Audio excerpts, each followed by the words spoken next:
Okay, people. So now it's like January 3rd, 2018, going on about 2:30 in the morning. I've been up since 6:30 this morning. Pretty much sitting in this chair. I spent most of the day going around and around and around and around and around and around and around over the appeal. Just rereading, and changing a little, and rereading and changing a little, and just, oh my God, people, you just don't know. Like, I am so sore right now. Right now, this is what I'm doing. Can you see? Can you see the lines? And of course, I keep making mistakes, so I'm having to correct my little mistakes. Here you can see, I drew a line through it, and then I decided I wanted to keep it. All right. So, I know CIBC Bank isn't going to like this because I'm not removing the sections under the Criminal Code of Canada. And of course, it's not something they're familiar with. So because it's not something they're familiar with, that somehow makes it not right in terms of how you do things by the book, right? But then I don't think too many people challenge these corporations through the Criminal Code of Canada, because I mean, who would think to do that, right? Oh my God, I got a long way to go. I don't know if I'm going to get this amended, this CIBC one amended for Thursday, because I'm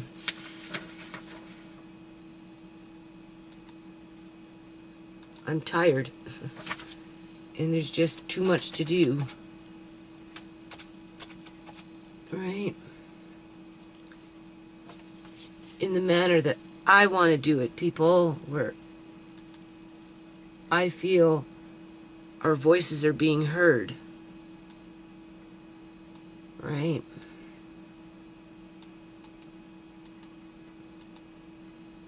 Because if the bank would have not breached their trust, I wouldn't be sitting here having to go through this. Uncle John wouldn't be alone, waiting for his next diaper change, I'm sure. Right? Because they got him nicely tucked away.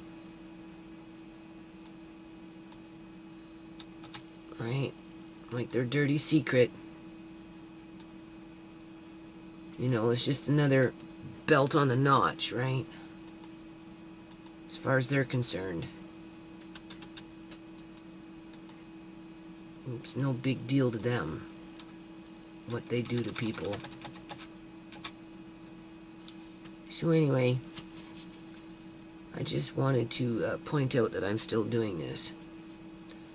I don't know how much longer I can do it for, because like I said, I'm getting sore. And I'm getting extremely tired.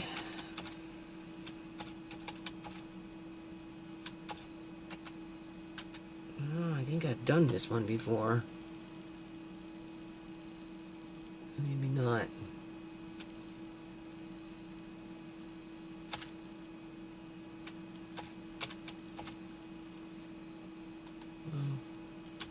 You can see what I'm doing. Seriously, people, under hate propaganda offenses against person under the Criminal Code of Canada, Section 318(1), right? Advocating genocide. When corporations, you know, attack vulnerable families and force them into bankruptcy, into homelessness, or whatever happens to people when stuff like what happened to Uncle John and his immediate family. You know, people lose their sanity. You know, they begin to fall apart at the seams. You know, like getting that bad advice to go bankrupt, right? When they know that if you go bankrupt, you know, you submit to the abuse that's being forced on you by corruption, right? If common people, just your average day people, can't rely on the banking system to follow through on their contracts in a time of crises, because the bank is more interested in making a profit by any means necessary. Yeah, it's pretty bad, right? I don't know what they were thinking, right, in terms of, you know, with their accusations, how they justified what they did. I guess they were thinking that most people don't follow through on trying to go after them in terms of taking these people to court, right? The only problem is they're so wrapped up in their little bubbles, their corporate bubbles, right? That if things aren't done their way, in terms of how they write things, you know, they try and play that off like it's insignificant too, which we know isn't, right?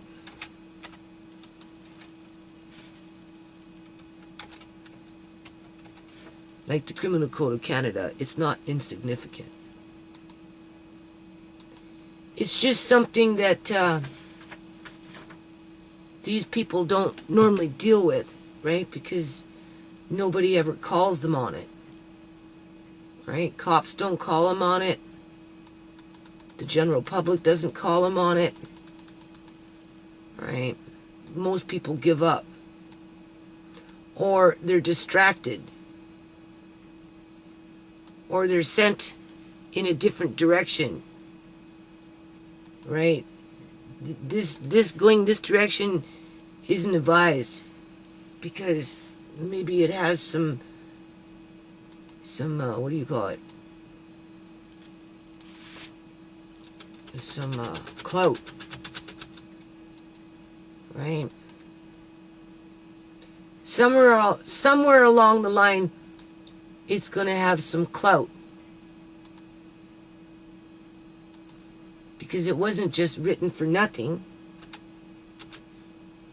I'll show you what I'm doing.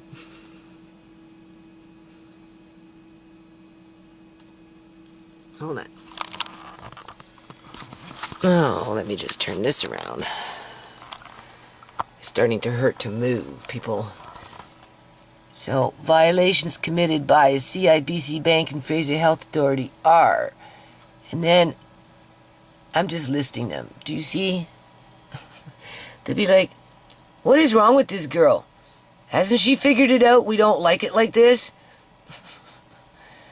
But you know, people, I'm going on what I think is right. Okay? This is the stuff that happened to my family. Right? This is the stuff that happened to Uncle John. He was forcibly confined. right? Even though he showed non-resistance, doesn't mean he consented to it, right? We talked about that in the last video or the video before that. Trafficking of persons. When people start losing their human rights and their ability to be with their families, and they lose their assets, and they lose their memories, they lose everything for profit, it becomes this under the Criminal Code of Canada, trafficking in persons. It doesn't matter if it's old people, it doesn't matter if it's young children, it doesn't matter if it's people in Africa or in anywhere in the world, right?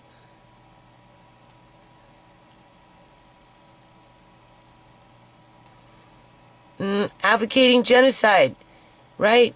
Trying to have me thrown out of my house, lose my grandson, bankrupt me, right? Have my kids hate me, have the public hate me. What is that? That's advocating genocide against my family, people. This is what these corporations have done. They have advocated genocide against my family as a whole unit, as an identifiable group. Public incitement of hatred, willful promotion of hatred. When you start accusing somebody of something, and you don't take them to a court of law to confirm that they're guilty of the crime that you accused them of, this is what you do. And if the person that's being accused takes the accusers to court, it is the proof of the burden falls on the accusers to prove that they didn't do this. I have a right to defend myself against my accuser. It falls under 34.1, I think, of the Criminal Code of Canada. And these people are so shady. Like, honest to God, I'm thinking about that woman, Maya, 86 years old, who the Victoria General Hospital wanted to start giving shock therapy to. Like, who does that, people? Like, this is like Frankenstein shit, right? Who gives an 86-year-old woman shock therapy so she forgets about her loved ones? Huh? The people that she wants to be with before she dies. Like, how does that make any sense in the real world of being human? Like, only subhuman people would do something like that, right? So, as I'm sitting here doing what I'm doing, I'm thinking about Uncle John, like, through the whole thing. That's all I do. And I get pains, I get pains wondering if that's what happened to him. Is that why he lost his memory, people?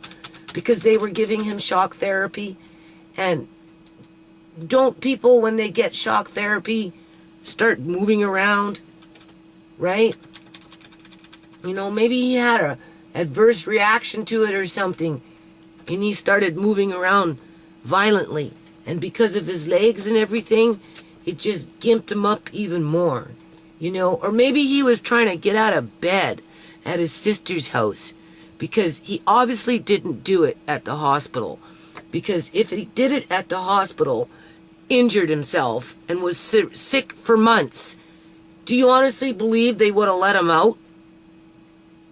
So they let him out when he was looking like he was okay.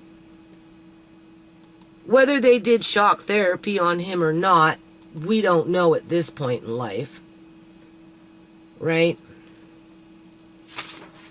And we're not going to find out for a while anyway.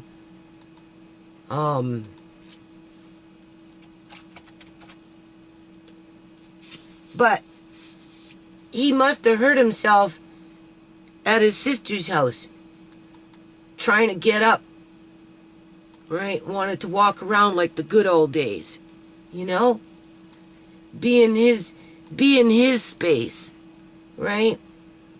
Where he knew how to navigate and felt comfortable about navigating around, because he had done it for years, right? I still have the desks and everything along the wall, because he used to walk and put his hands on things to help him walk, help him brace up his body because of his eyes and his legs and his back and everything, right? I always had to have bookshelves and desks and that type of thing where he could come and just, right, over the years to compensate for his disabilities. 1, 2, 3, 4, 5, 6, 7, 8, 9, 10, 11. But I'm sure they didn't provide him any of that. They probably made him sit, and he got tired of sitting or laying down, so he tried to get up and he fell. Or maybe he was pushed to sit down, because I'm sure with the type of people that took him, I'm sure he was smacked around a few times to shut up about his family. Right? Smack! We told you not to talk about them no more. They are in the past. Do you understand? You tell me how Uncle John could have defended himself against that way up in the fucking country, isolated. Like he was a criminal. Where he got injured and he was sick for months. To the point where he lost his memory. If he hadn't lost it already at the Victoria General Hospital. Because if they're willing to give an 86-year-old woman shock therapy so she forgets the people that she loves, so that they can control her assets, basically, then it's not unfeasible that they did that to Uncle John while in the care of Fraser, Vancouver Health Authority, which is just a cousin to the Fraser Health Authority itself. Right? It's just a cousin. They all fall under the provincial government. Right? I'm on page 31. Doing this. I don't know. How many more of this do I have to do? Oh my God. This goes right up into page 45, 46, 47. Up to page 47, and I'm on 32. And another thing, people have been telling me that I need to start contacting, what do you call those things? Newspapers and whatnot. And let them know about it. Right? And, submit my my dilemma to organizations that report on stuff like this. Right? Obviously, I haven't done it right now because I don't have time to sit there and start writing even more than I'm already writing. Right? But I've been thinking about it. I've been trying to avoid it for whatever reason. But I think maybe I really need to seriously consider putting a call out. Right?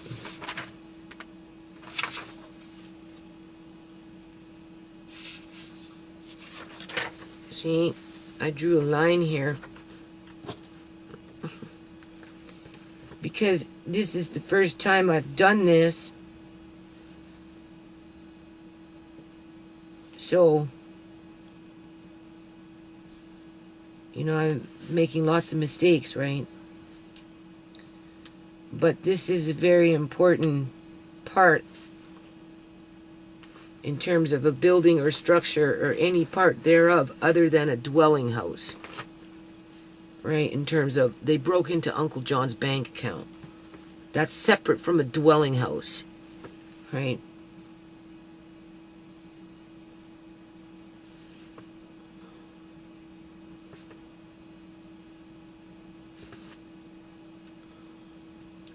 Oh, my eyes hurt so much. You can't imagine.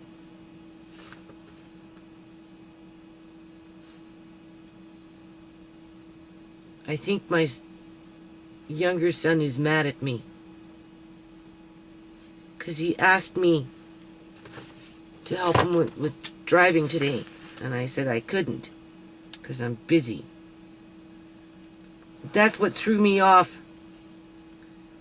On the day when I did the petaha and the apple pie, I ended up going out with him because he wanted to drive for half an hour and go somewhere. And so I helped him with that, but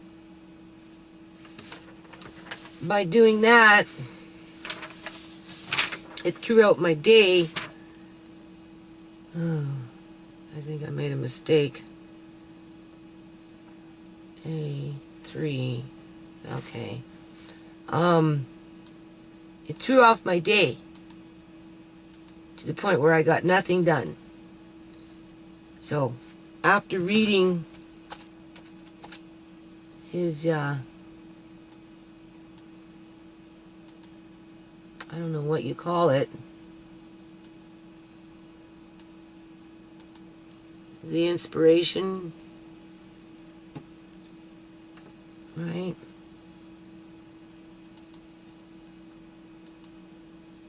Maybe he feels the same way about this like he did about when I used to work on the nonprofit all the time and realize I didn't get anywhere with the nonprofit. Right? But I can't think about that, people. You know, Uncle John's life means something, and so do my kids' life. They mean something. This is just a very unfortunate detour in my life. You know, it's just a reminder of what kind of people are really out in the world. Because this is Frankenstein stuff. When you snatch somebody's body, destroy their brain, just so that you can take advantage of them to steal their money. I mean, I thought my family was bad. Right? But nothing near as bad as what's happened to Uncle John, that's for sure.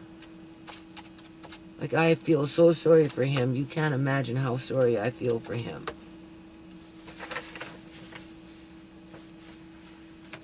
Yeah.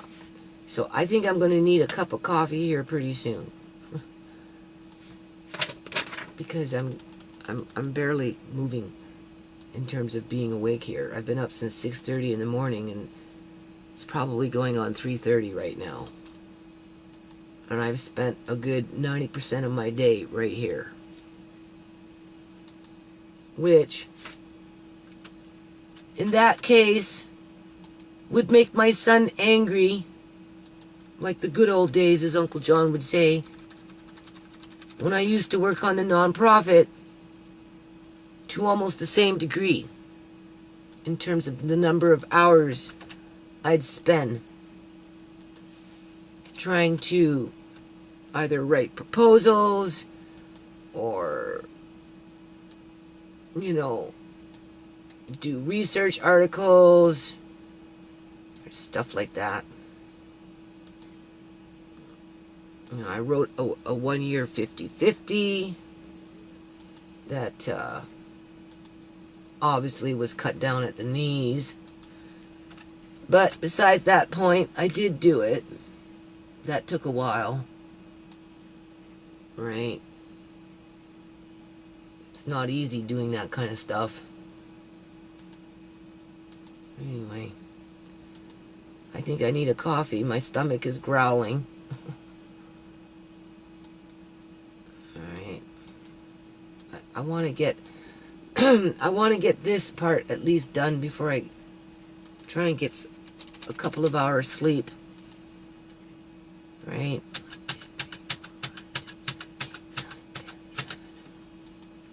I don't necessarily know how to use tabs. Everything with me is old school. You should see the way I make web pages. Right? I count 1, 2, 3, 4, 5, 6, and I put periods, a black period to a black backdrop, so that if I want an indentation on the page before I have my periods, to make the letters indent on the page. I could have up to 10, 15, 25 periods just to move the sentence over. And then you do that. I used to spend hours making web pages because I didn't really know how to make web pages. I just had to fake the funk when I was doing that. So anyway, kind of like what I'm doing right now. Only I'm not faking the funk, people. I'm putting 150%, 200% effort into this. As you can see.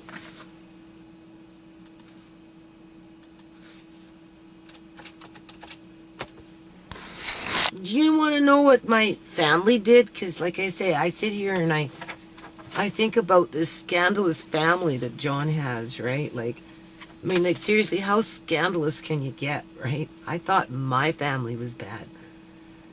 My family was mild compared to these people. But when my grandmother had her house, right, back in the day, and she decided she was going to sell it and go into an apartment because she was getting old and she didn't want to deal with the yard work anymore and whatnot, right? And her kids were badgering her to sell, right? Of course, they were waiting for their share the moment she sold the house. Anyway, my, just as my grandmother was starting to sell her house, and right about the same time that the house sold, my mother died. Sierra was only 8 months old. Hold on. 1, 2, 3, 4, 5, 6, 7, 8, 9, 10, 11. My mother died. And my grandmother was going to give my brother and myself her share because she had just recently died within a month or two of my grandmother selling her house. Right? And my uncles and my 2 uncles and my 2 aunts, because my grandmother had 5 kids, badgered my grandmother to no end until she finally agreed that she wasn't going to give any money to my brother or to myself in regards to my mother's share of what she was going to give her 5 kids between themselves. So by doing that, that meant that they took my mother's share and they gave it, they took my mother's share and they gave it to themselves. Right? And my grandmother just gave me $1,000 and gave my brother $1,000 and said, that's all I can give you because you're my grandchild. Right? You're not my children. You're my grandchild. So therefore, I can't give you any more than what I'm giving you. Not that we were asking for anything, but it was my mother's share, right? So I don't know what my brother did, but what I ended up doing with that money is, this is the first time I left Victoria.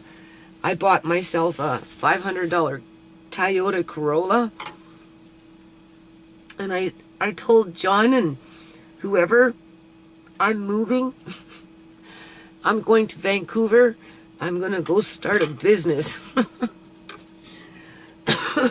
with my little $500 Toyota Corolla because nobody wanted to help me in Victoria, right? Not my aunts and uncles, they didn't care. They were too busy bragging. They were too busy showing off people. They really were, right? That's what they were interested in doing. My Uncle Nick and my Auntie Jerry, they they set up this little restaurant up in the Oak Bay area, which is one of the richer parts of Victoria, right? And, they were running this restaurant, and, I'd go by once in a while, and, I felt so left out, right? Because, I wanted to do something. I was young. I had all this energy, and, but they were, like I said, they were just too busy showing off. They were the bigwigs running the restaurant, and then I think my Uncle Harry, he ended up buying himself a, what do you call those things? Oh, they're called house trailer. He bought himself a little house trailer with the money that my grandma gave him, right? And he lived in that, drank himself to death. Until eventually he woke me up as I was sleeping. He was on my chest, shaking me, saying, I gotta go. And I'm like, fuck, okay, go. He died that night. He came by to say goodbye. He was on my neck, on my chest, and he was shaking the shit out of me. I gotta go. And I'm like, go, it's okay, go. Oh my God. And then I woke up in the morning, and sure enough, I found out he had died. Even my grandma, she came to me too on the night of her death. She came to me and she said, come on. I'm going to take you somewhere. And I said, where are you going to take me? She said, I'm taking you to my place. I'm going to show you where I'm going. I said, okay. So she took me up, I guess, to heaven. I'm pretty sure it was heaven. Because, she wasn't a bad woman. She had flaws, but she was not a bad woman. So she took me up to heaven. That's kind of how I know there's a heaven, right? Because she took me up there, and she showed me her place, people. She did. It was a nice little place, and she was only having some of her kids live with her or be around her. She didn't want to be around them all. She just wanted to be around a few. I think my mom was one of them, because my mom was really the only one that ever really helped her, right, in terms of painting in her yard and doing, house repairs. And my mom helped her to refinish her basement, and my mom actually brought her from Alberta to Victoria and helped my grandma to buy the house that my grandma moved into. And then my mom just looked after my grandma in terms of anything that my grandma needed done. My mom was always there to do it for her. So I'm pretty sure my mom is up in heaven with grandma right now. But yeah, no, on the night that she died, she took me up to her place and showed me what it was going to be like for her. And basically, that she wasn't going to live with all her kids, and that she'd see me another time. That's what she said. I'll see you again. And then I woke up in the morning and she was dead. So, right? But, yeah, my family, my family, basically, they got what they wanted out of her. Like my aunts and uncles, they basically got what they wanted out of her. And once they got what they wanted and there was nothing left to get, they just abandoned her, people. They left her all by herself in the apartment and whatever. And I used to come by and clean for her all the time, right? I had to clean. I just come by and help her. That's what I used to do. So anyway, that $1,000 that she gave me, I bought myself this little Toyota Corolla, and that's how I moved to Vancouver the first time with my 2 kids. I found a place, saved my money, got myself one of those shipping containers or whatever I did, loaded it up, I don't know, something like that, drove in my little Toyota Corolla onto the ferry all by myself with my 2 kids, just a brave soul. And then when I got on the mainland, oh my God, what a difference in traffic. I came from Victoria, where 30 kilometers an hour in the downtown area is fast. Going to the Victoria General Hospital on the little mini highway that they have is like nothing compared to Vancouver driving once I got over to the island, or once I got over to the mainland. Oh my, my, my. And then I ended up on the Alex Fraser Bridge with this little Toyota Corolla. And when I started going up the bridge, I'm serious, people, I couldn't go past, oh, I don't know, I think it was 60 kilometers an hour. It wouldn't go past because the car just started shaking. Anyway, I had that car for about 6 months until finally the motor blew out on it. But what do you expect for $500, right? It got me over to the mainland. Obviously, I was too young and inexperienced, and I know I didn't have a support system to start my business. I tried, but it wasn't, I wasn't very successful at it. And then I went to Alberta, and I lived on the mainland for, I don't know, almost 2 years. And then I went to Alberta for about 5 months.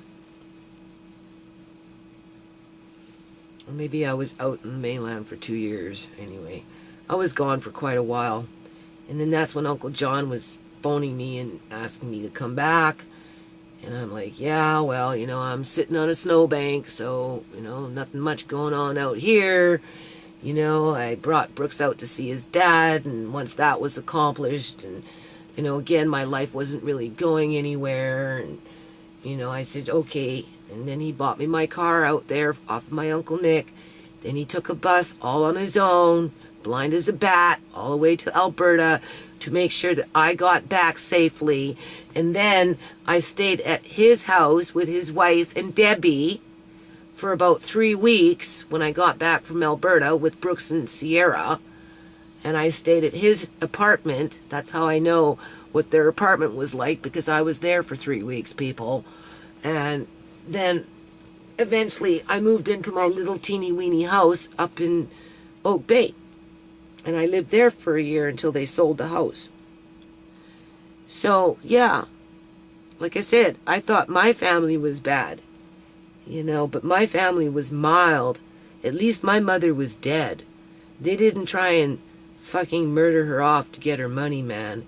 And they sure in hell didn't knock her on the head and make her brain dead and then stuffed her off in some corner and forgot about her just so they could steal her money. Like, that's like morbid. Like, seriously, that's morbid. I mean, there's not even words for it, right? A mental illness, that's what that is. That's a serious mental illness. So anyway, I'm only on page 37 and I have to go to 45, so that's what, another 7 more pages. But it looks like I've got some writing in there too, so I'm going to have to make myself a coffee now. And it's about 4 o'clock in the morning, so this is crazy. So what is that, a 24-hour day from 6:30 in the morning till 6:30 in the morning? That's like 24 hours almost here, people. So yeah, this is like getting drunk on being tired. Serious, I'm starting to feel drunk. And I haven't drinking anything. I haven't drinking anything, people. I haven't drank anything, people, in terms of liquor since my birthday. So it's been almost a year. Right? But I'm starting to feel a little tipsy here in terms of tipsy tired. Right? I'm starting to vibrate. I don't know how I'm going to do this today when I wake up. Because my youngest daughter wants me to head out on Thursday. And I'm like, yeah, but we got Friday too, right? Oh, no. We need to go out on Thursday, and just in case we need that extra day. And I'm like, yeah, but I need that extra day at home because I lose those 2 days, people, right? I'm pretty sure that was planned too when they looked at the calendar to book their court date. You know, because they know I don't know what I'm doing. So, less days for me, the better it is for them. Right? Anyway, my water's going to start boiling here in a minute, so let me focus on this. Yeah, you know, these people, they're so devoid of anything of substance that they probably think there is no such thing as called a heaven.